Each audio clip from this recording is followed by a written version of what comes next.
Hey, this is Anney. And Samantha. And welcome to Stuff I've Never Told You, production of iHeartRadio's How Stuff Works.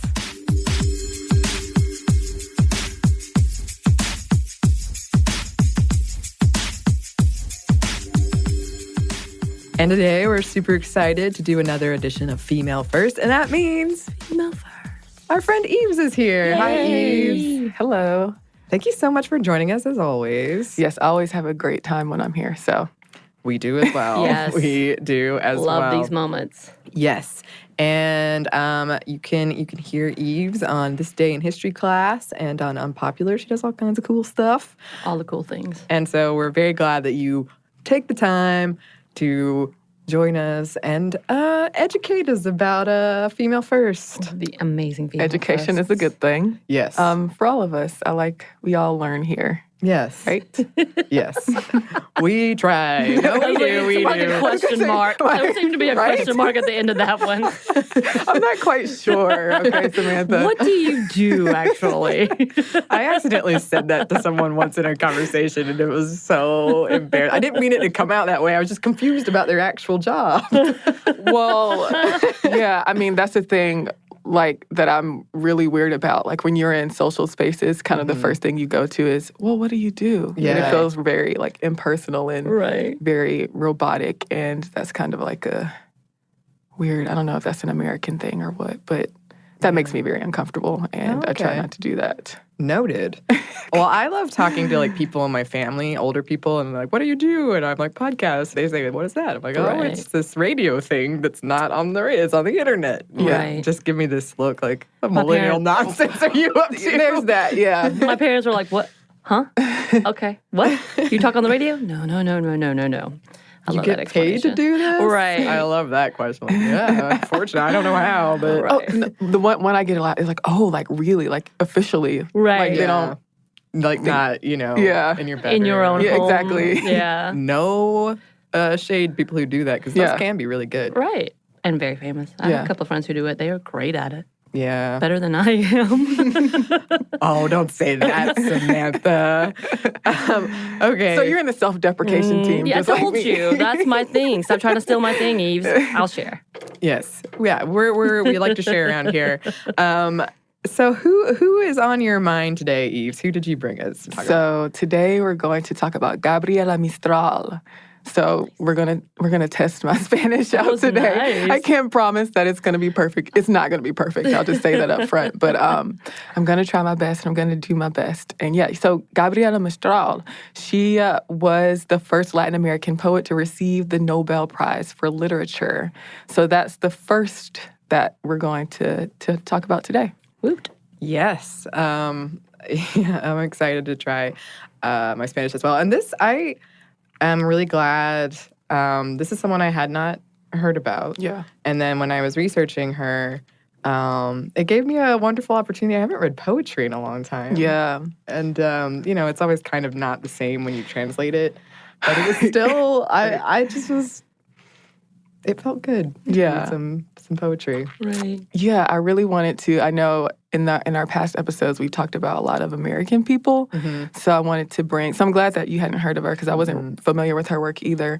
And you know, we get the opportunity to talk about somebody from a different country, and I thought it was, you know, good to talk about her as well because she is the first Latin American poet in general, not just the first female, to get that award.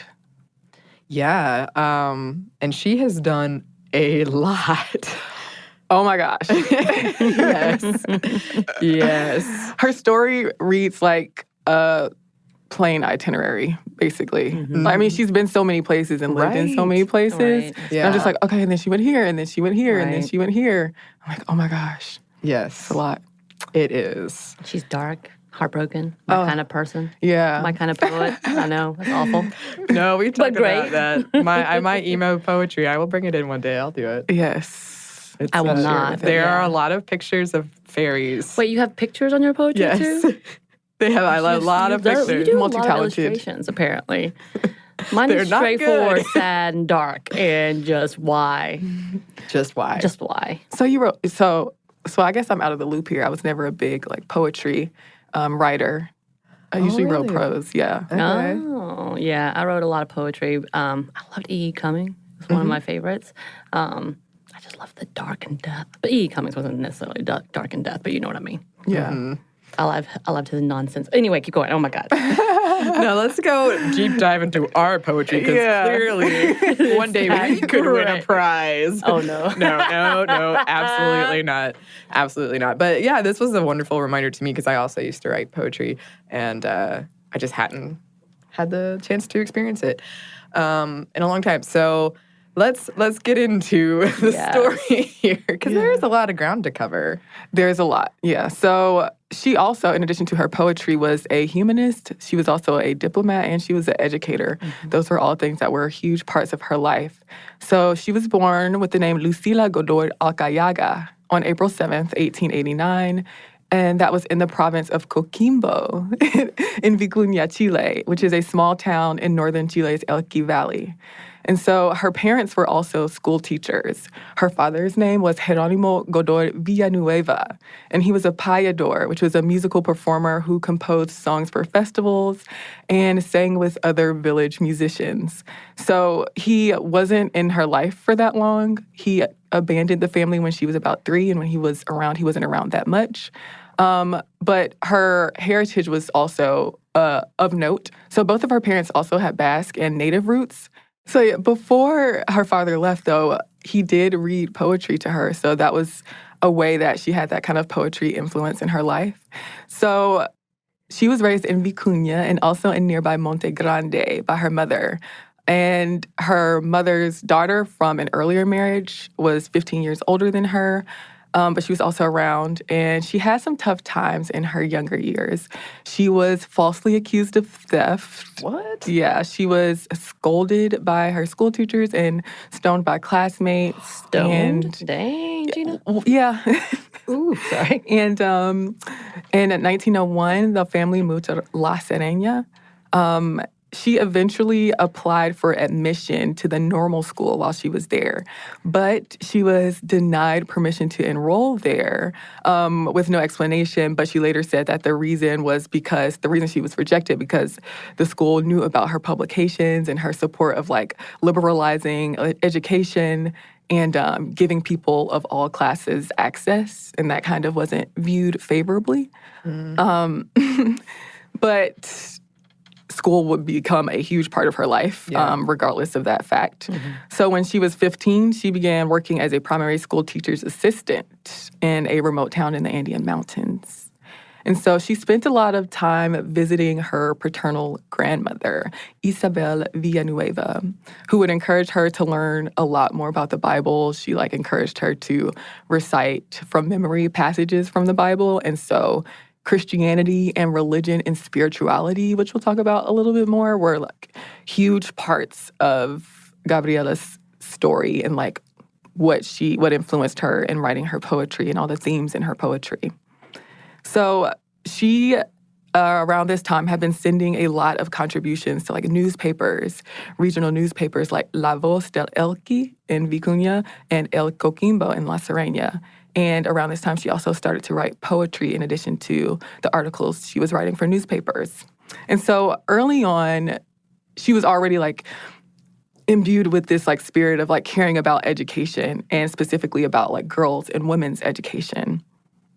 So yeah, in the 1906 article La Instrucción de la Mujer, which is the education of women, she said, "Let women be educated. Nothing in them requires that they be set in a place lower than men." And she started teaching secondary school in La Cantera in 1906. And by 1909, she had also taken on administrative roles in the schools.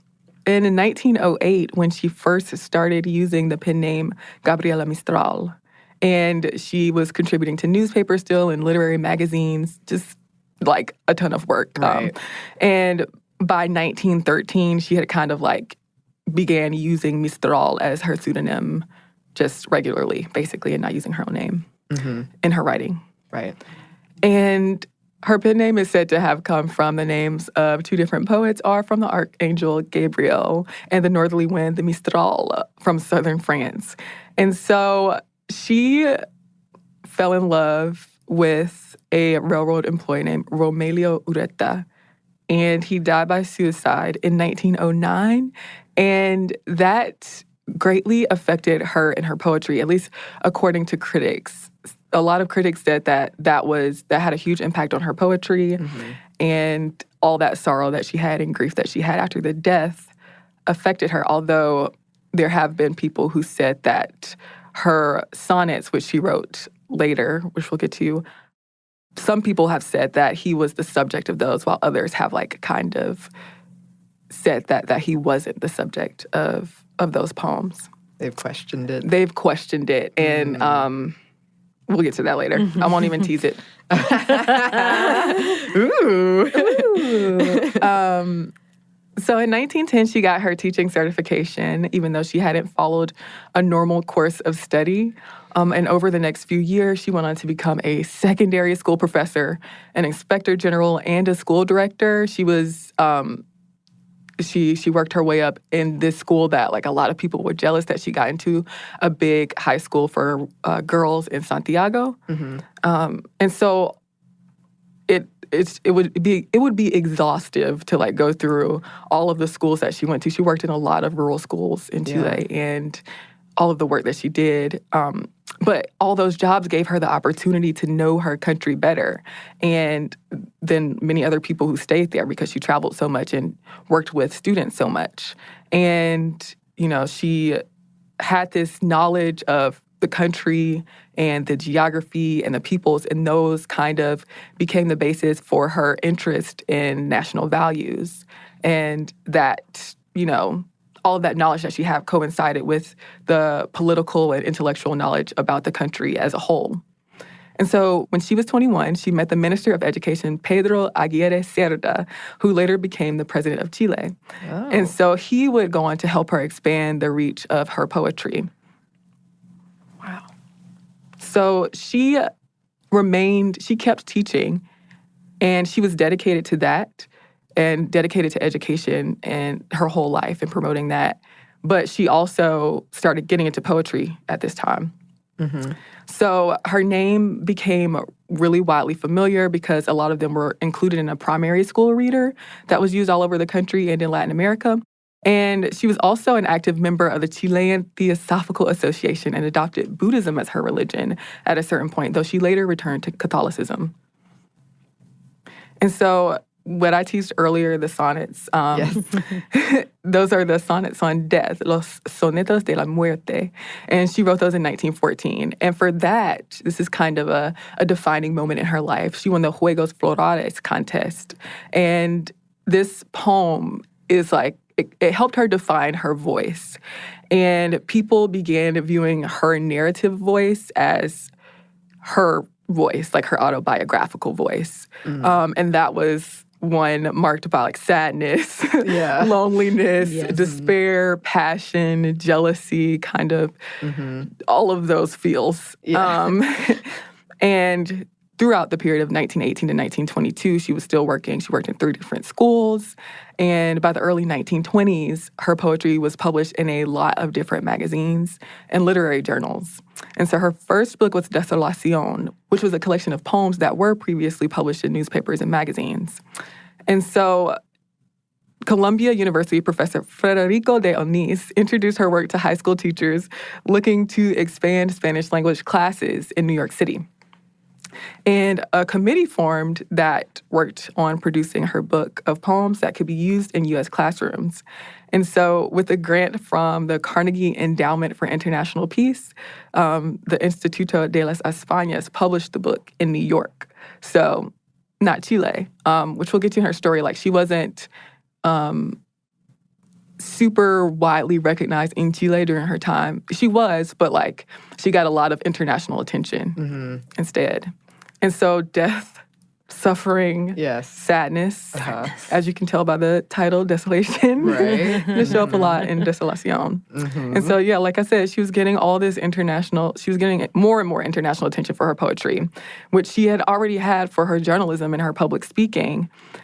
So she has a ton of poems. And one of the things that was notable about her poems was that they were very simple and understandable. And that was a big reason they were used in schools and people were drawn to them in non-Spanish speaking places. that used them for education. But they were also still full, even though they were simple, of emotion and they were warm. And so her poetry contained all these themes of like love, death, childhood, maternity, religion. It was lyrical, but still unpretentious. And it had these religious under and overtones, as she was a devout Christian. And so in 1922, the Universidad de Chile granted her the professional title of the teacher of Spanish in recognition of her professional and literary contributions. And that same year, the president of Mexico asked her to assist in the country's education reform effort, which is a project under the direction of Education Minister Jose Vasconcelos. And she helped planning and reorganizing the rural education in the country. And at that same time, she was learning about the people in the country and the culture of the country. And so while she was in Mexico in 1923, she published a collection of essays called Lecturas para Mujeres, or Readings for Women, that included the works of classic and contemporary writers, including herself. And after 2 years in Mexico, this is where we get to the really travel-y part. After 2 years in Mexico, she traveled to Europe and the United States, and she was kind of welcomed warmly there by officials. And she was a featured speaker in 1924 at the Pan American Union headquarters. And this is another aspect of her life, her Pan-Americanism in Washington. So she was welcomed at those headquarters in Washington when she was in the United States. And so she championed Pan-Americanism, which is a movement for the advocacy of close cooperation between the countries, the member countries of North and South America. And she said this in her address. She said, "I believe that difference in the case of humanity as well as in nature is merely another form of enrichment. In this way, what is Latin, even in its sharpest contrast, when face to face with Anglo-Saxonism, is a kind of strength through different virtues, through other modes of living, but in no sense the occasion of inevitable discord." And she went on to say, "Friendship of the different peoples sought by the Pan-American Union would be easily attained if we were all imbued to the farthest limit of consciousness with the concept of dissimilarity without inferiority." So that kind of gives a good view of like how she felt about her travels, what was like imbued in her work, how she felt about relations between people.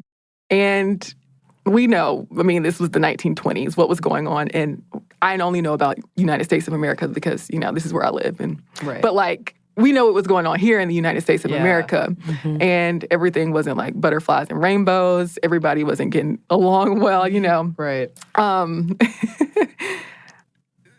So it does seem like very optimistic to me, but I think a lot of that showed up in her poetry and in her writing. So she also emphasized like how important it was and how important she felt it was to approach these ideals of continental unity through the application of like Christian faith and values, so that religion showing back up. And so years later, in 1931, the Pan American Union also commissioned her to write a pledge for students to stay in the classrooms of all the member states. And the pledge kind of said that North and South Americans had this common destiny by way of geographic unity. All right. Yeah. Yeah. You got thoughts about that? I wish it were true. I know. I wish it were true. I know. Because it's like, at the same time, there was a lot of imperialism going on from the United States itself. And there's talk about, you know, that in here, specifically directed toward Latin American countries too, like Cuba. But she also emphasized in the pledge the right of nations to self-determination. And she was kind of anti-imperialist. So the list of titles and credits and list of all of that goes on for her. She was appointed an executive member of the Institute of Educational Cinematography in Rome. And so she kept writing poetry as well. So her next book which included poems for children, was called Ternura, or Tenderness.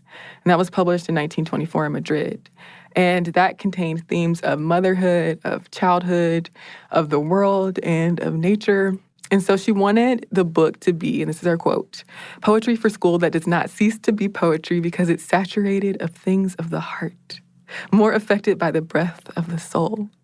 I just love that, like, I feel this is probably very stereotyping, but I feel like poets always speak in poetry as well, Right. like even when they're not writing poetry. Yeah. Or I like to imagine that at least. Always a poet. Always you a just poet. do know it.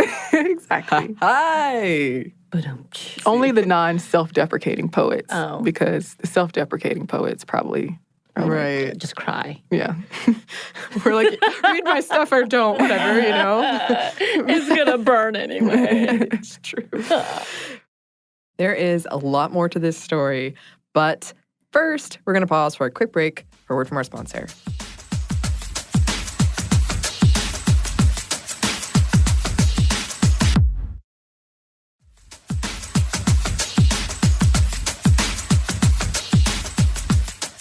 And we're back. Thank you, sponsor. So she returned to Chile in 1925, and there she formally retired from the country's education system. But throughout her whole life, she would receive a pension. So as the government at this time granted her retirement due to her years of service and her contribution to the culture, but she depended on that pension for the rest of her life. And so she also returned to Catholicism around this time, and she was a follower of St. Francis of Assisi, and she entered the Franciscan order as a member of the laity. And so she was appointed the country's representative to the Institute for Intellectual Cooperation, Whoa. which is a part of the League of Nations. Mm-hmm. Yeah. Wow. And in 1926, she moved to France, which Anney, you know well. Yes. Yes. Probably not as well as she did. Okay. Are you trying to get me to speak French? Oh, no. Not yet. I'll leave that to you, Yves. Well, see, my name is deceiving because I'm really bad at speaking French. You know, you just got to give it a go. Yeah. So one language at a time. Yes, it's true. While she was there, she started the publication of a series of Latin American literary classics in French translation. And she gave lectures and toured around the United States, around Puerto Rico, the Caribbean, Brazil, Uruguay, and Argentina, among other places. And she lived mostly in Italy and France from 1926 to 1932. And in 1927, Yes. the Chilean Teachers Association sent her as its delegate to the Congress of Educators at Locarno. And more things, more accolades. She represented Chile and Ecuador at the International University Federation in Madrid. And here's an interesting personal part of her story. When she was living in Provence, a brother that she didn't know that she had, her father's son, left his son with her as his mother had just died. And, you know, he became a part of her life. Right. Her mother died in 1929, so not long after that. And she wrote a series of 8 poems, Muerte de mi Madre, about, you know, influenced by that. And so in 1930, the government suspended her retirement benefits, and she began doing more journalistic writing to make up for that lack of finances.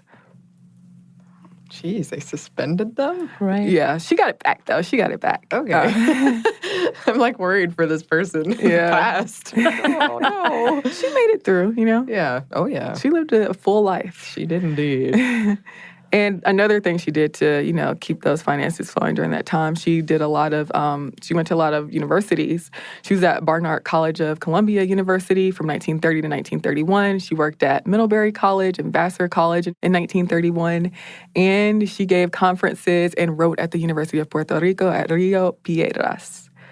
And in 1932, she became Chilean consul. And 3 years later, Chilean Congress named her the country's sole life consul. Oh. Yeah, so this is also where a lot of her travel comes in. She was in Naples, Madrid, Lisbon, Nice, Petropolis, Los Angeles, Santa Barbara, Veracruz, Rapallo, and New York.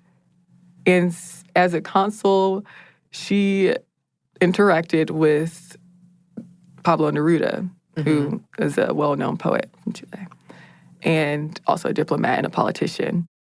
And when Gabriela was in Temuco in southern Chile, when she was teaching, that's where Neruda grew up. And so she had actually given him books and encouraged his talent in Chile when he was younger. So there is like, Pablo Neruda is more of a, probably at the time, more recognized in Chile for his work, whereas she did a lot. She was very recognized internationally. So she's widely quoted for Su nombre es hoy, in which she said this: "We are guilty of many errors and many faults, but our worst crime is abandoning the children, neglecting the fountain of life. Many of the things we need can wait. The child cannot. Right now is the time his bones are being formed, his blood is being made, and his senses are being developed. To him, we cannot answer tomorrow. His name is today." Yeah, that's pretty good. It's too real today. Too real, too real. Yeah. So in 1938, her book Tala, or Felling in English, was published in Buenos Aires by the writer and critic Victoria Ocampo. And Gabriela donated her author's rights for the book to Spanish children who were displaced and orphaned by the Spanish Civil War. And the book includes poems inspired by her mother's death that had showed up before, and also poems divided into 3 sections that were Matter, verse about bread, salt, water, and air, Land of Chile, and America. And after World War II, she also served as Chilean delegate to the United Nations Commission on the Status of Women until her death in 1957. So she also suffered more loss in her life of people who were close to her. In 1942, her friend Stefan Zweig and his wife, they died by suicide.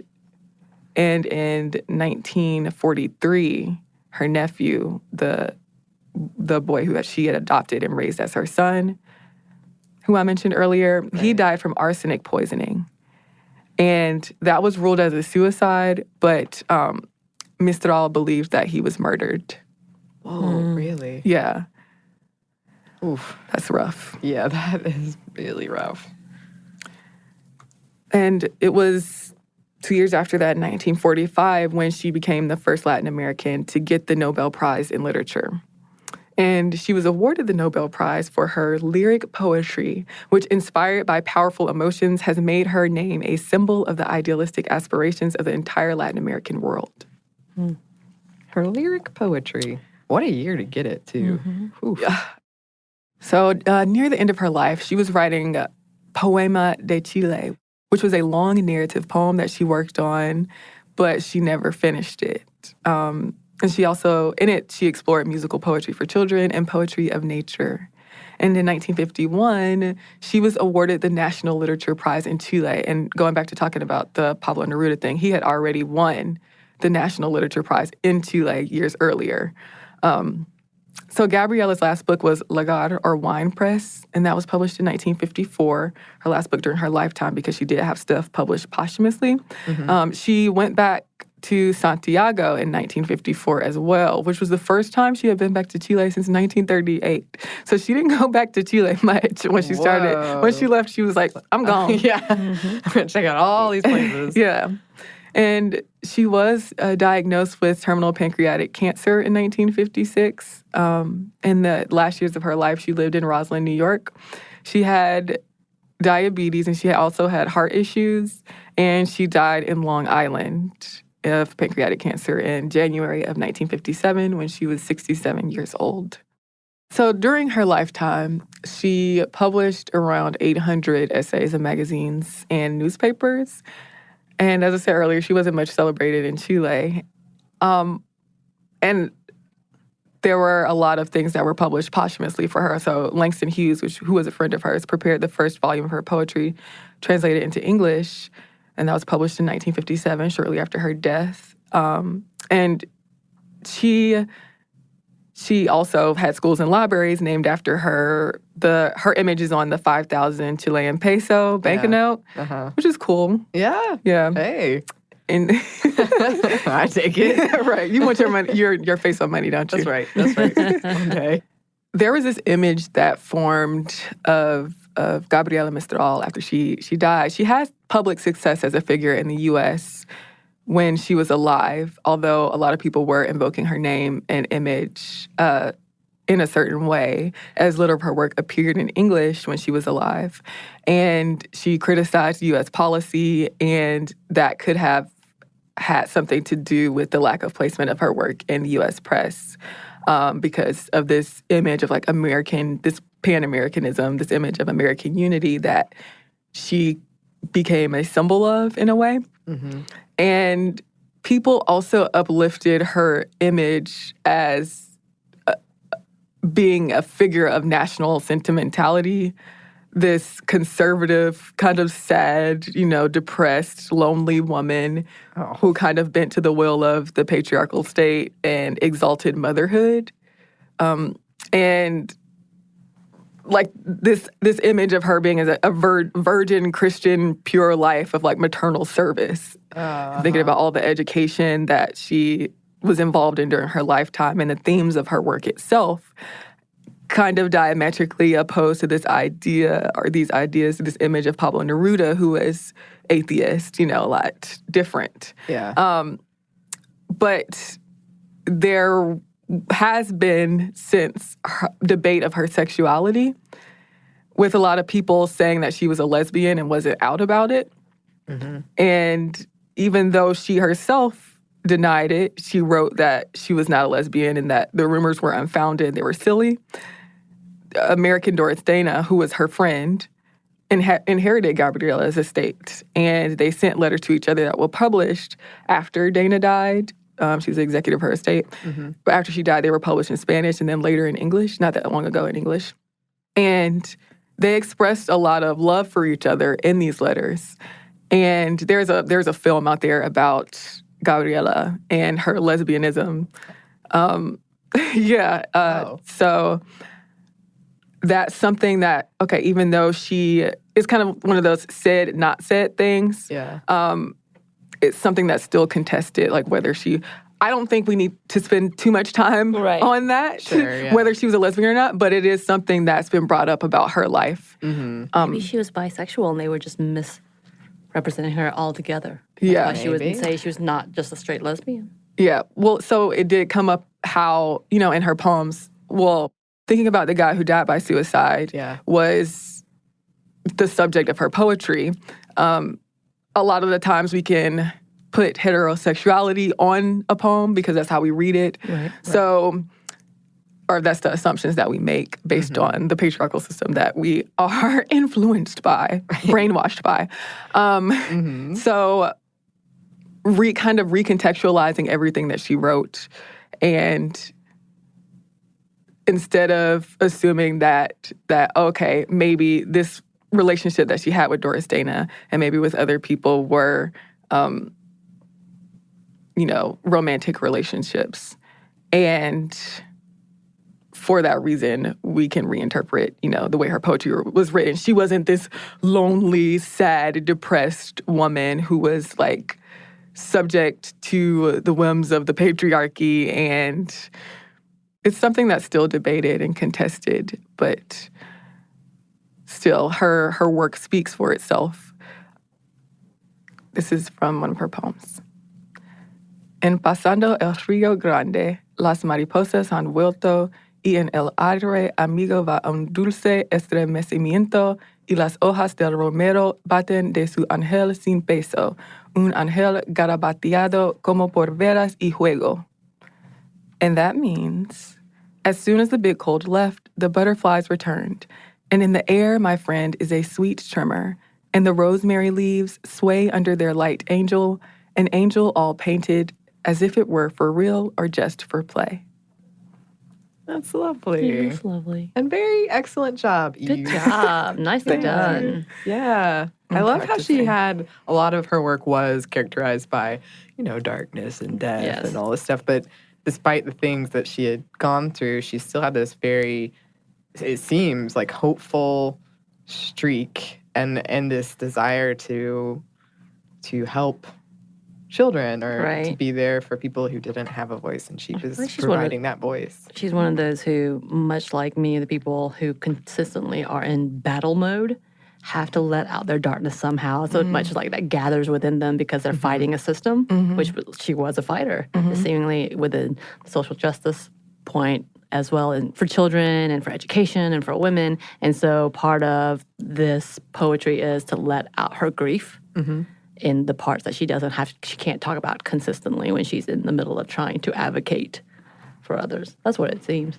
Yeah, and she saw so much in her travel as well. Like, it was a really turbulent time. Yeah. And she lived a life of service, essentially. I mean, it was a life of service. And so, yeah, just her story as an inspiration for women and for poets and for writers and for people who want to contribute to the world, the things that they have to give to the world, what they have to offer. And it's very inspirational. It absolutely is. She's very inspirational. Women contain multitudes, and she contained many multitudes. She accomplished a lot. And yeah, we would highly recommend finding her poetry and reading it, checking it out. We have some more for you listeners, but first we're going to pause for one more quick break for a word from our sponsor.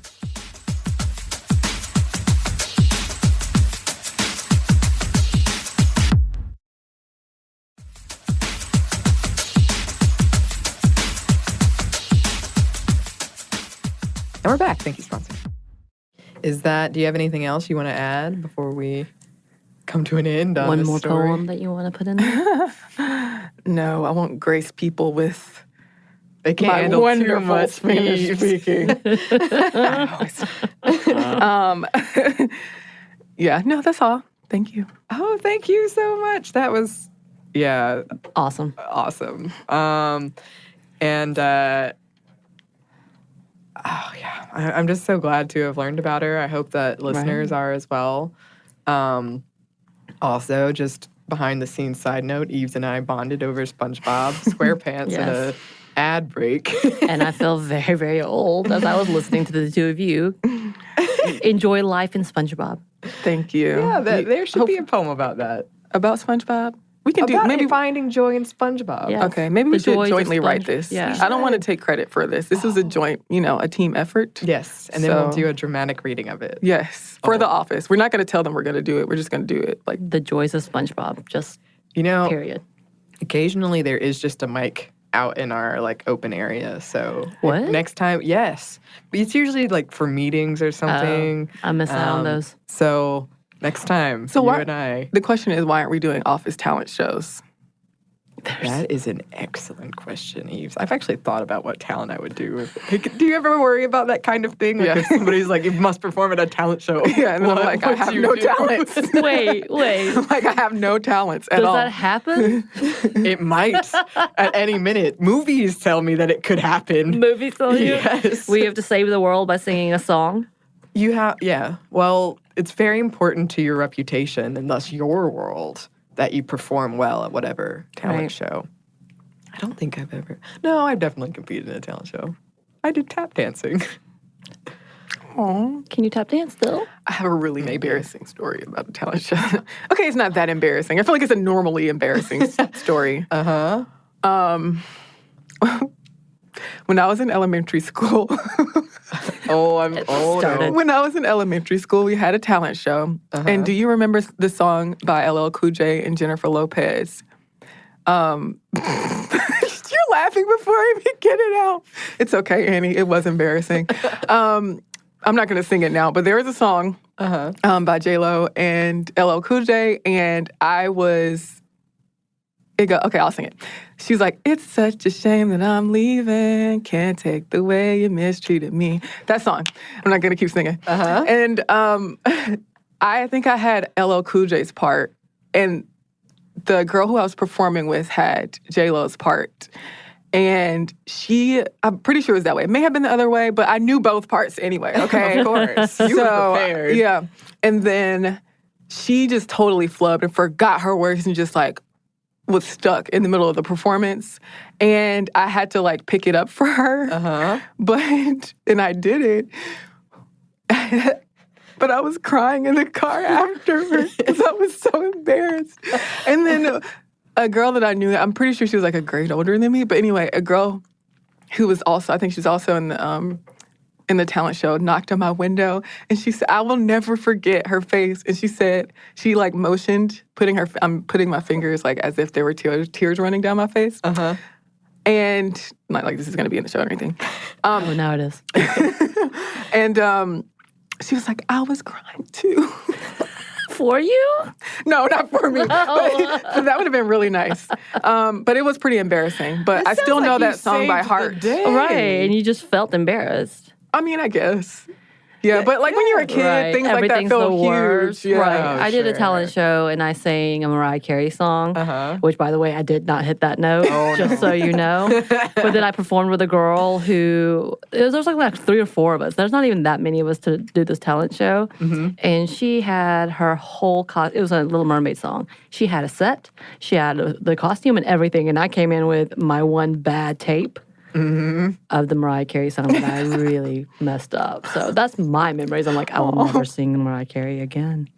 So it feels what like you're saying is we're getting we're getting you to do it in karaoke. This is your like redemption story. I So see you're what gonna it do is your now. LL Cool J J-Lo. Yes. Well, somebody you're has gonna to be do my tap partner dancing? though. I never really messed up the tap dancing. Oh, shit. Yeah. Excuse the out of us. I did fall off the stage once, but that was a different thing. I've never fallen off stage. Well, it's the sound people make when a young child falls off the stage. I won't soon forget it. And I broke my ankle. But now everyone is up to speed on what we're going to do at the talent show. And our SpongeBob poem will keep everybody up to date on that. It's SpongeBob songs. But in the meantime, Yves, thanks again for joining us. Where can listeners find you, hear you? You can hear me on This Day in History class, as well as Unpopular, and you can find both of those on all the social media things, Facebook, Twitter, Instagram. And yeah. And highly recommend checking them out. Can't wait until you come back. Yeah. Me too. Yes. We should do this twice a month. Oh, God. We get this once a month. He's just like, please don't add more work. Here's what we do. We just do the one person split up in 2 with all of our side bits added to it. Oh, you got something there. I mean, we could have a segment. Stretching some content. We could have a segment that's called just the bits. Wait. I like it. All right. Well, look out for that. Oh, God. Or maybe don't. Maybe Just the don't. bit sounds like it could be sexual. Too. Yeah, a little bit that's sexual. You know, people like double entendre, right? It won't be sexual because it won't exist. But you know what does exist? Our email address. You can find us at stuffmediamomstuff@iheartmedia.com. Or on Instagram at Stuff Mom Never Told You, or on Twitter at Mom Stuff Podcast. Thanks as always to our super producer, Andrew Howard. And thanks to you for listening. Stuff Mom Never Told You is a production of iHeartRadio's How Stuff Works. For more podcasts from iHeartRadio, visit the iHeartRadio app, Apple Podcasts, or wherever you listen to your favorite shows.